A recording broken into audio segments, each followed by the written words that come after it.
I keep thinking I want to join the gym near my house, but I still have old anxiety around working out in a gym. I really want to go further in my strength training and weightlifting than I can at home, but I struggle to push myself to go in and join.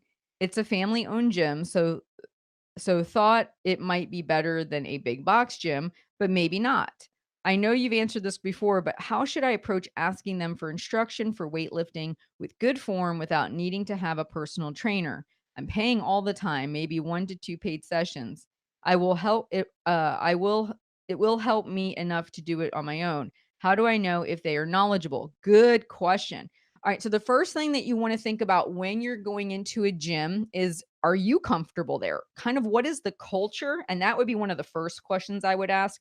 So I actually have a coaching client who is a gym owner, like she owns her own gym. And it's a husband-wife team. And she is fantastic at what she does, but she's very has a very awesome culture, meaning they've got lots of resources that they let their members check out, which have all good compound lifting routines in there. She's very selective as to who she hires and brings on. It's the idea of health and wellness before, doing crazy stunts and activities and things like that. So really ask them about their culture. If this is a kind of more mom and pop organization, that's what I would ask. And I would want to know, what is it that they think is the most important? How do they run this business? What are their thoughts about strength and health goals and eating well? And kind of, I'd probe a little bit on that, because there are some gyms where they are very maybe more competitive and they're trying to beat out some specific competition, and it's not really about the members, it's not really about their goals. And I'm not saying they're going to directly say that, by the way, but what you might pick up on is it's a go get them kind of cutthroat type of approach, and go hard or go home. And if that doesn't suit you well, like if you want to be there to learn and grow and feel comfortable to be able to ask questions, you want to make sure that the culture at the gym is open to that. So that's number 1. And really with these mom and pop gyms, you can get that information. If it's a big box gym, not so much, right? So that would be number 1. What's the culture like? What are their attitudes and thoughts and feelings about teaching and learning and growing? The second thing is, I would go in with a couple really good resources, and I would be very specific and say, "Hey, you know, I've got a couple programs I would really like to do, and I've shared many of them here, but let's just say you're looking at Strong, which Lou Schuler put out several years ago, and you walk in with the book, and I tested this, by the way, this actually works. I went up to a trainer, I showed him the book, he poo-pooed it. Nah, he goes, "That's not, I'm not gonna," he goes, "We don't need that." And I'm like, "No, I know who put this book together, and I know that their collective knowledge is really good." And this guy just was one of those, I know everything. That was literally his attitude. And that immediately told me, no, I want someone who has a willingness to learn and a willingness to teach. If they're not willing to look at a resource that is a valuable resource that has good content in it, and I say, "Hey, do you see these movements here? I'd like to pay for a few sessions so I can get my form checked." Unless they're saying, "Oh, yeah, that's brilliant. I love this resource. Maybe we should get a copy here." Like, pay attention to how they communicate with you.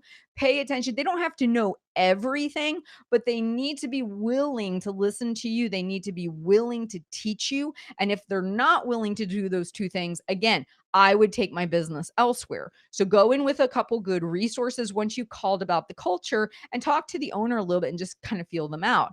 The next thing that I would do is I would give a definitive endpoint. So I would say, once I've checked the culture out, once I've gone out my resources, I've established exactly what it is I'm looking for. I see what reaction I get and what their attitude is. My third thing is I'm going to set up a predetermined amount of time. I would like to pay for 3 to 6 sessions, or a month's worth of personal training or working with a trainer to teach me these movements. And I would be very specific.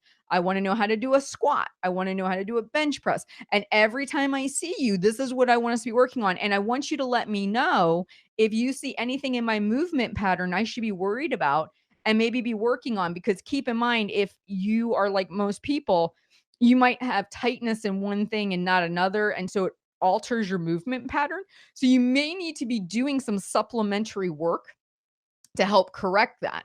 But you want someone who's looking at your squat, they're looking at your deadlift, they're looking at your bench press to find those little things that you should be working on to help improve it.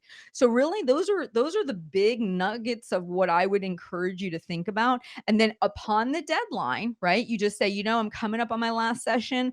I so appreciate it. I'm going to work with what you gave me for now. If I need more in the future, I really enjoyed our working arrangement. I'll let you know. So that way they know that it's not a permanent I'm done with you, because you may end up getting to a place where you want to learn more, or you may run into a problem where you get injured, or there's an issue. So that way you leave that door open, but letting them know that you are going to still honor what you said. You're going to take a break for a little bit, practice what you've learned, see if you continue to come, then make that decision. Or you might find this person's awesome. They totally gel with you. You love every moment. You're like, hey, I'm paying for training all the time. You could choose that, but don't box yourself in from the get go, because personal training, it's unique because you see this person multiple times a week in person. And if you don't gel with them, and you don't put those healthy boundaries and parameters in around your working relationship, you may find yourself avoiding doing something really good for you, which is working on your health, because you just don't want to be in that committed relationship anymore, for lack of a better way of putting it.